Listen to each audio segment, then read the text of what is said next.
वृंदावन की पावन कुंज गलियों में जब भोर की पहली किरण फैलती है, तब यमुना तट पर खड़े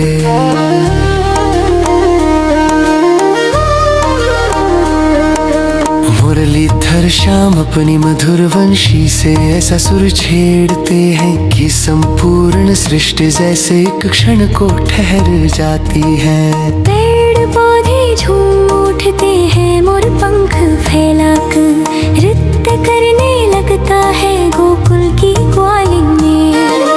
अपनेपन घट का हर काम छोड़कर उस दिव्य धुन की ओर खिंच चली आती है उसी समय बरसाने की।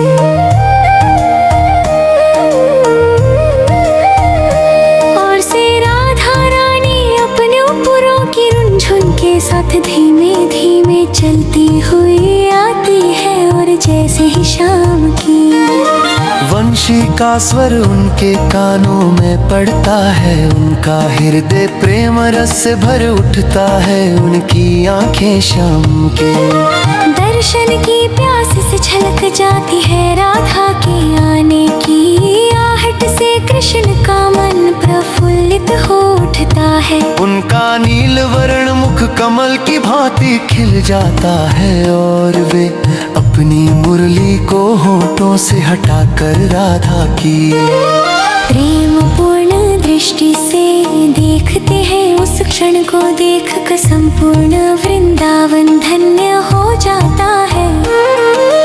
दोनों की ये अनंत प्रेम लीला कोई साधारण कथा नहीं, ये आत्मा और परमात्मा के मिलन का पावन स्वरूप है, जिसमें राधा भक्ति का प्रतीक है और कृष्ण वह आनंद है जिसमें भक्ति स्वयं को खो देती है। जब राधा रानी अपने कोमल शब्दों में शाम पुकारती है, तो कृष्ण का हृदय द्रवित होकर उनके चरणों में बिछ जाता है। और जब शाम अपने मधुर स्वर में राधे कहते हैं, तो राधा की आत्मा में ब्रह्मानंद का सागर उमड़ पड़ता है। ग्वाल बालों का हृदय इस दिव्य मिलन की झलक पाकर पुलकित हो उठता है। बुजुर्ग जन आशीष देने लगते हैं, और वृंदावन की हवा में एक अनोखा मधुर संगीत तैरने लगता है। उस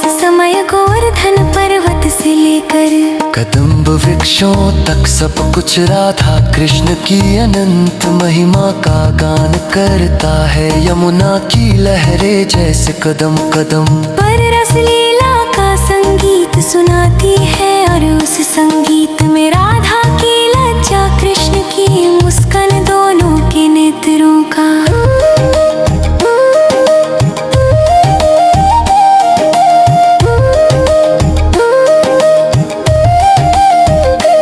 संवाद और प्रेम की वो अलौकिक ऊर्जा गुंथी रहती है, जिसे शब्दों में बांधना संभव है रसमंडल में। जब श्याम राधा का हाथ थाम कर नृत्य रहते हैं, तो चंद्रमा भी अपनी चांदनी बढ़ा देता है, ताकि इस दिव्य दृश्य को सृष्टि की हर आंख देख सके। और देवगण स्वर्ग से पुष्प वर्षा करके इस प्रेम लीला को नमस्कार करते हैं। भक्त जन कहते हैं कि राधा कृष्ण का प्रेम केवल प्रेम नहीं, वो मुक्ति का मार्ग है, वो भक्ति का सार है।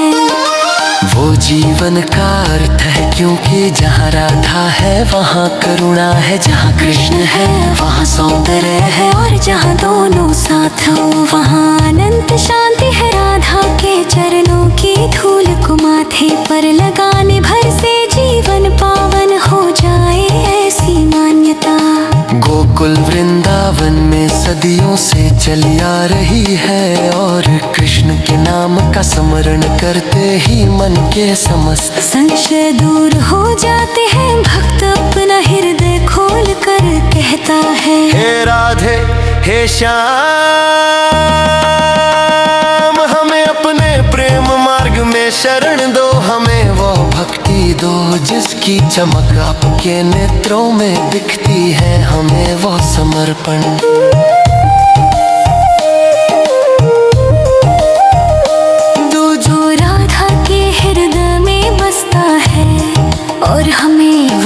कृपा दो जो कृष्ण अपनी मुरली की मधुरता से। भूरे व्यूहांत में बांटते हैं प्रेम की सानंत धारा में, डूब कर हर प्राणी आनंद पाता है रहे तुम्हारे। से परिणाम से पवित्र होता जाए हमारा हर श्वास, राधे श्याम का जप करता रहे और हमारा जीवन आपकी अनंत कृपा पात्र साध विंध्य है।